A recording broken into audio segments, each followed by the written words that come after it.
प्राचीन ग्रंथ, ये शब्द सुनते ही एक रहस्य और जिज्ञासा की दुनिया आंखों के सामने आ जाती है ना? क्या होता है जब सदियों पुराना ज्ञान खो जाता है? या इससे भी ज्यादा दिलचस्प, क्या होता है जब वो अचानक से मिल जाता है? चलिए आज इसी में जरा गहराई से उतरते हैं। तो जब हम उपनिषदों की बात करते हैं तो सबसे पहला सवाल जो मन में आता है वो ये है कि आखिर ये हैं कितने। जो लोग हिंदू दर्शन से थोड़ा भी वाकिफ हैं उनके जहन में एक खास संख्या जरूर होगी। हाँ, जो एक आम धारणा है या जो किताबों में मिलता है वो संख्या है 108। इन्हें हिंदू दर्शन और आध्यात्मिकता का आधार माना जाता है, मतलब एक स्थापित और सम्मानित संग्रह। पर सोचिए, क्या हो अगर कहानी बस यहीं खत्म न होती हो? जरा सोचिए, क्या हो अगर 108 के अलावा भी कई उपनिषद मौजूद हों जो बस कहीं किसी पुरानी लाइब्रेरी की धूल में खोजे जाने का इंतजार कर रहे हों? और बस यहीं से हमारी कहानी का पहला पड़ाव शुरू होता है। आर्काइव से निकली एक किताब, एक ऐसे भूले हुए खजाने की खोज जिसने सब कुछ बदल दिया। ये देखिए, स्क्रीन पर जो दिख रहा है ये कोई मामूली ठप्पा नहीं है। ये है भारत की सेंट्रल आर्कियोलॉजिकल लाइब्रेरी की मोहर, और ये उस किताब पर लगी है जिसने अपने अंदर एक बहुत बड़ा राज छुपा रखा था। मतलब ये मोहर इस पूरी कहानी को एक जमीनी हकीकत देती है। और ये रही वो किताब। साल था 1933 और अडयार लाइब्रेरी ने इसे पब्लिश किया। नाम बहुत ही सीधा साधा था, अनपब्लिश्ड उपनिषद्स, मतलब अप्रकाशित उपनिषद। कोई घुमाव फिराव नहीं, एकदम सीधी बात। तो इस किताब में कितने नए ग्रंथ थे? 1, 2, 10? नहीं, इसमें थे पूरे 71। जी हाँ, 71। 71 ऐसे उपनिषद जिनके बारे में दुनिया को तब तक पता ही नहीं था। ये अकादमिक जगत के लिए किसी भूचाल से कम नहीं था। अब आता है हमारी कहानी का दूसरा पड़ाव, और यहाँ एक बहुत ही दिलचस्प मोड़ है। ये कहानी सिर्फ किताब की नहीं है, बल्कि उसके एडिटर की भी है, और उनके सामने खड़ी एक बहुत बड़ी मुश्किल की। अच्छा, हर किताब के शुरू में एक प्रेफेस या प्रस्तावना होती है ना? जहाँ लिखने वाला बताता है कि किताब किस बारे में है। पर इस किताब की प्रस्तावना कुछ और ही थी।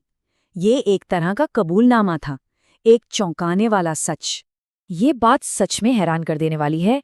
एडिटर सी कुन्नहन राजा ने खुद अपनी ही किताब की प्रस्तावना में ये लिखा कि उन्हें जो पांडुलिपियां मिली थीं, उनमें से कई की हालत इतनी ज्यादा खराब थी, इतनी गलतियों से भरी हुई थी कि उनका कोई मतलब निकालना ही नामुमकिन था। और वो जानते थे कि लोग उन पर उंगलियां उठाएंगे। उन्होंने खुद ये दुविधा जाहिर की कि शायद कुछ लोग कहेंगे कि भाई ऐसी अधूरी और उलझी हुई चीज़ों को छापना ही नहीं चाहिए था। और देखिए, ये हमें एक बहुत बड़े सवाल पर लाकर खड़ा कर देता है। जब इतिहास का कोई ऐसा टुकड़ा मिले जो अधूरा हो, टूटा फूटा हो, तो उसका क्या करना चाहिए? क्या उसे वहीं छोड़ देना चाहिए, या फिर उसे उसकी सारी कमियों के साथ दुनिया के सामने ले आना चाहिए? अब आता है तीसरा पड़ाव।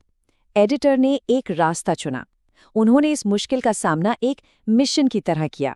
एक ऐसा मिशन जिसका मकसद था उस ज्ञान को बचाना जो शायद हमेशा हमेशा के लिए खो जाता। देखिए, उनका लक्ष्य कोई परफेक्ट एकदम सही किताब छापना था ही नहीं। उनका असली मकसद था संरक्षण, इन दुर्लभ पांडुलिपियों को बचाना, ताकि वो वक्त की गर्त में कहीं गायब न हो जाएं। और उनका तर्क भी बहुत सीधा साधा था।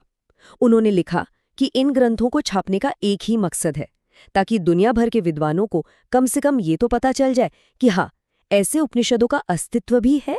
ये आने वाली रिसर्च के लिए एक दरवाजा खोलने जैसा था। यहाँ तक कि इस किताब का जो समर्पण है वो भी इसकी पूरी भावना को दिखाता है। इसे उन गुरुओं और शिक्षकों को समर्पित किया गया जिन्होंने पीढ़ी दर पीढ़ी इस ज्ञान को जिंदा रखा। ये उसी परंपरा को आगे बढ़ाने की कोशिश थी। भले ही पांडुलिपियां टूटी फूटी थीं, लेकिन एडिटर ने उन्हें ऐसे ही नहीं छाप दिया। उन्होंने सभी 71 ग्रंथों को उनके विषय के हिसाब से बांटा, उन्हें एक ढांचा दिया। ये बताता है कि इस काम के पीछे कितनी मेहनत और विद्वता लगी थी। और इस कलेक्शन का दायरा भी काफी बड़ा था।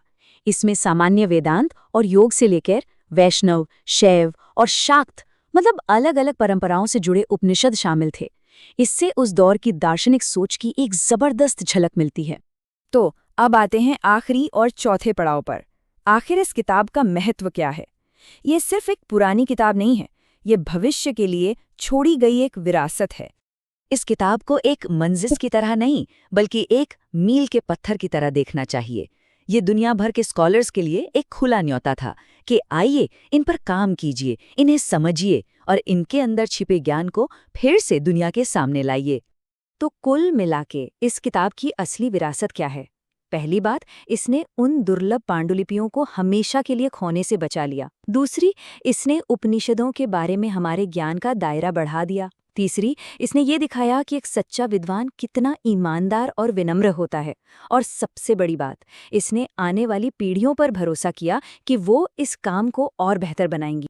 और ये पूरी कहानी हमें एक बहुत गहरे सवाल के साथ छोड़ जाती है। जरा सोचिए, हमारा कितना इतिहास आज भी किसी आर्काइव में, किसी बक्से में बंद है, एक अकेले अधूरे से पन्ने पर सिमटा हुआ, और बस इस इंतजार में है कि कोई उसे खोज निकालेगा।